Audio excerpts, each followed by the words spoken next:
தாவீது என்ற ஒரு பக்தன் சொல்லுகிறார், சத்துரு என் மீது ஜெயம் கொள்ளாததினால் கர்த்தர் என் மேல் பிரியமாய் இருக்கிறார் என்பதை அறிந்திருக்கிறேன்.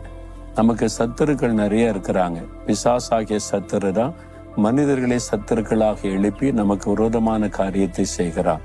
தாவீது என்ற தேவனுடைய மனுஷனுக்கு ஒரு நிறைய சத்துருக்கள். கோலியாத் ராட்சதன் எழும்பி கொல்ல நினைத்தான், தேவன் பாதுகாத்தார். சவுல் ராஜா எழும்பி இராணுவத்தை வைத்து தேடி கொல்வதற்கு முயற்சி செய்தார். பகையாய் பகைத்து சொந்த மருமகன்தான் கொல்லுவதற்கு முயற்சி பண்ணினான், கர்த்தர் பாதுகாத்தார். சொந்த மகன் அப்சலோம் எழும்பி கொலை செய்ய முயற்சித்தான், ஆண்டவர் பாதுகாத்தார்.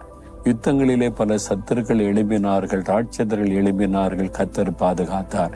என் சத்துருக்கள் பல விதங்களில் எழும்பி என்னை ஜெயிக்க முடியல என கர்த்தர் என்னை பாதுகாத்தார்.